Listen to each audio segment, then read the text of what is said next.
Hey everyone, are you ready to hear another story about how God uses ordinary people to do extraordinary things? Awesome! Let's get started. There once was a king named Nebuchadnezzar thought he was a really big deal. In fact, Nebuchadnezzar was so full of himself that he built a huge gold statue of himself. He wanted all of the people to bow down and worship it whenever a special trumpet was blown.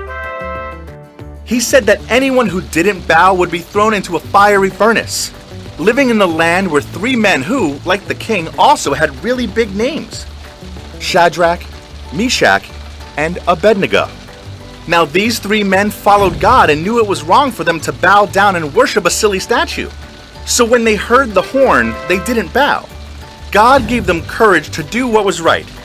Before long, people noticed that they weren't bowing. Some servants of the king who told on Shadrach, Meshach, and Abednego, and the king was mad.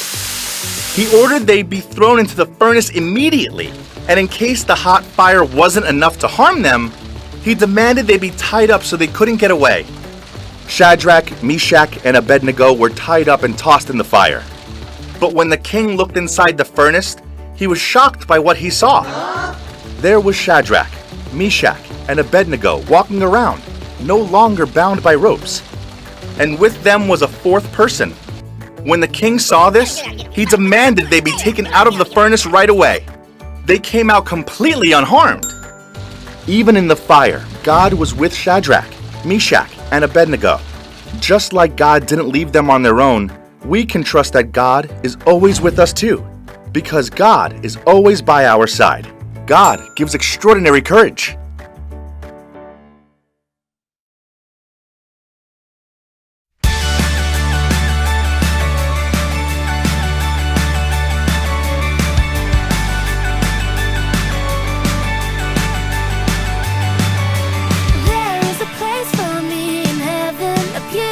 Truth I can